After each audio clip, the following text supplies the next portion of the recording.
Tidak hanya berparas menawan dan cerdas, artis cantik Cinta Laura kembali membuktikan diri sebagai sosok selebriti yang memiliki kepedulian sosial antar sesama. Melalui yayasan kemanusiaan miliknya, Cinta Laura Foundation, ia secara resmi meluncurkan program beasiswa gratis demi membantu para mahasiswa berprestasi yang terancam putus kuliah akibat kendala biaya. Untuk angkatan pertama di tahun 2026 ini, Yayasan Cinta Laura telah menyaring ketat dan memilih 5 mahasiswa beruntung. Menariknya, bantuan yang diberikan tidak main-main. Para penerima beasiswa tidak hanya mendapatkan sokongan dana pendidikan penuh, melainkan juga bimbingan intensif berupa workshop self-development setiap bulannya, serta kesempatan emas untuk magang langsung di dunia usaha. Karena aku udah berevolusi dan memasuki bab baru dalam perjalanan sosial aku.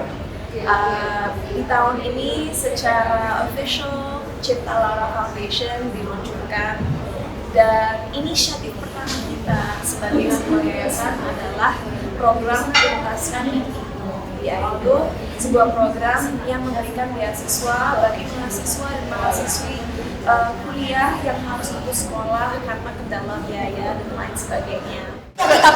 Pasti kita pengen berikan ekspresi mengedepankan estetika disampaikan. jelas tadi mendengarkan. Karena kita masih yayasan kecil, tentunya kita belum bisa membantu terlalu banyak orang, tapi aku percaya daripada kita hanya memberi makan kebisingan dan juga drama yang ada di luar sana, lebih baik kita menjadi solusi dari masalah yang ada. Dan oleh karena itu, setelah berbulan-bulan kita menyaring dan melakukan proses pemilihan penerima beasiswa Tuntaskan Mimpimu dari Cinta Laura Foundation, kita bertemu dengan 5 orang beruntung yang luar biasa yang akhirnya menjadi penerima beasiswa Tuntaskan Mimpimu. And I'm so happy bisa membagikan momen ini dengan teman-teman semua, karena walaupun mungkin baru 5 orang yang baru kita bisa bantu, aku percaya dengan konsistensi pelan-pelan kita akan melihat perubahan yang nyata dan nggak terlihat. Dan aku berharap ini baru permulaan, ini baru batch 1. Mudah-mudahan setiap tahunnya teman-teman di rumah akan bisa melihat bahwa lebih banyak anak muda Indonesia lagi yang bisa menjadi penerima beasiswa ini. Itu bukan beasiswa biasa, kita nggak hanya memberikan dana dan akhirnya kita lepas begitu aja. Melalui Cinta Laura Foundation, kita memberikan pelatihan dari segi workshop untuk mempersiapkan diri mereka memiliki sistem berpikir yang konkret dan solid. Kita juga memberikan mereka project setelah 6 bulan untuk membuat kegiatan sosial mereka sendiri, memecahkan masalah yang ada di sekitar mereka. Dan karena aku berpartner dengan Ever, mereka juga akan diberi kesempatan untuk melihat secara langsung di lapangan bagaimana sih sebuah usaha dijalankan. Mereka belajar dari departemen finance-nya, departemen marketing-nya, departemen purchasing-nya, dan segala macam hal. Jadi anak-anak yang menjadi penerima beasiswa Cinta Laura Foundation tidak hanya bisa menuntaskan pendidikan mereka, tapi nanti mereka juga akan dibekali dengan wawasan dan juga pengalaman untuk mempersiapkan diri mereka menjadi pemimpin-pemimpin masa depan yang kompeten, dan mudah-mudahan bisa membanggakan diri mereka sendiri, keluarga mereka, dan juga Indonesia. Di balik kesibukannya sebagai aktivis dan pebisnis, Cinta Laura juga kerap membagikan potret hubungan asmaranya yang sehat bersama sang kekasih Arya Fasko. Lewat konten-konten positif, Cinta ingin menginspirasi generasi muda agar terhindar dari hubungan tak sehat atau toxic relationship. Gaya pacaran mereka pun terbilang sederhana, seperti sekadar menikmati pastry dan es latte atau membaca buku bersama. Aku sering bikin konten sama Fasko, mungkin karena satu, aku memang nyaman bikin konten sama dia. Kedua, aku merasa orang-orang yang ikuti aku mungkin tertarik dengan kehidupan pribadi aku.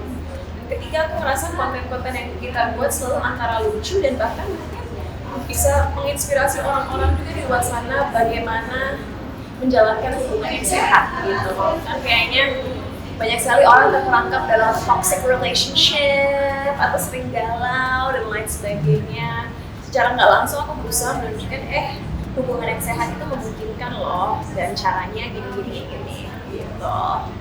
Sebenarnya kalau konten itu memang itu dischedule karena kita berdua sebenarnya nggak terlalu suka konten. Buat kita konten itu seperti sebuah pekerjaan. Tapi kalau quality time beneran kita sebagai pasangan, favorit kita adalah kalau aku lagi nggak kerja, terutama di hari Minggu, karena kadang-kadang Minggu nggak selalu libur kan. Tapi kalau libur kita suka banget ke kafe, suatu kafe di Jakarta Selatan. Kita order pastry namanya cream cheese Danish. Kita bagi dua karena kalau di Indomie itu lebih enak rasanya. Dan kita minum ice latte. Nggak tahu kenapa itu menjadi tradisi yang bikin kita sangat happy. Sesimpel makan pastry berdua dan minum ice latte.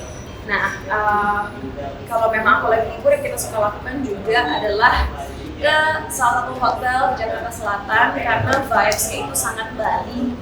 Dan di situ kita, kalau dia berjemur, kalau aku membaca buku di bawah payung. Jadi walaupun mungkin kita nggak secara langsung ngobrol, itu menjadi aktivitas yang buat kita menjadi quality time yang sangat berkualitas karena aku bisa baca buku sambil menikmati alam, dan dia karena memang ingin kulitnya warna coklat, dia berjemur gitu. Jadi benar-benar aktivitas yang kita suka lakukan berdua itu wholesome banget dan sesimpel itu, nggak ribet-ribet atau fancy gimana. Meski dikenal sebagai sosok alpha female yang tegas dan disiplin di dunia kerja, ternyata Cinta tetaplah wanita biasa yang suka bermanja-manja saat menikmati quality time, terlebih di depan sang pasangan yang menurutnya selalu membuat dirinya nyaman. Namun, saat disinggung mengenai kelanjutan hubungan kepelaminanan, Cinta dengan tegas menyatakan belum akan menikah di tahun ini. Aku masih merasa aku Wonder Woman, cuman kalau kita menjadi seorang perempuan yang dianggap alpha female atau kuat atau bahkan tegas, bukan berarti kita tidak bisa manja gitu. Jadi malahan mungkin sekarang aku lebih nyaman nunjukin ke orang-orang di luar sana bahwa saat aku bekerja aku tetap tegas, saat aku bekerja aku tetap tahu apa yang aku mau dan gak ada yang bisa mempengaruhi aku tanpa alasan yang objektif dan konkret. Tapi di kehidupan pribadi aku juga butuh istirahat dong, karena kan sebenarnya perempuan pada dasarnya memiliki soft side. Dan ketika kita ketemu laki-laki yang tepat, kita akan lebih mampu untuk menenangkan diri kita dan menjadi cewek lembut yang ada dalam diri kita. Jadi memang aku rasa perempuan, hampir semua perempuan pasti sangat tiga dimensi kan, sangat three dimensional. Jadi kita pasti ada persona tertentu saat di publik, persona tertentu saat lagi kerja, dan persona tertentu saat sedang lagi dengan pasangan. Tapi ya hanya pasangan yang tepat yang bisa membuat kita menunjukkan soft side itu. To be honest, yang pasti nggak mungkin tahun ini aja. Mungkin dalam beberapa tahun ke depan. Kalau dulu kan jawaban aku selalu nggak tahu.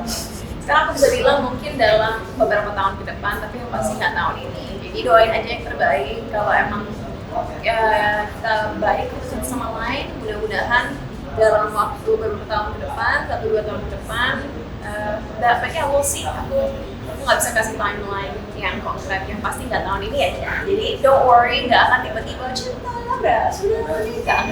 Tahun ini nggak ada berita itu.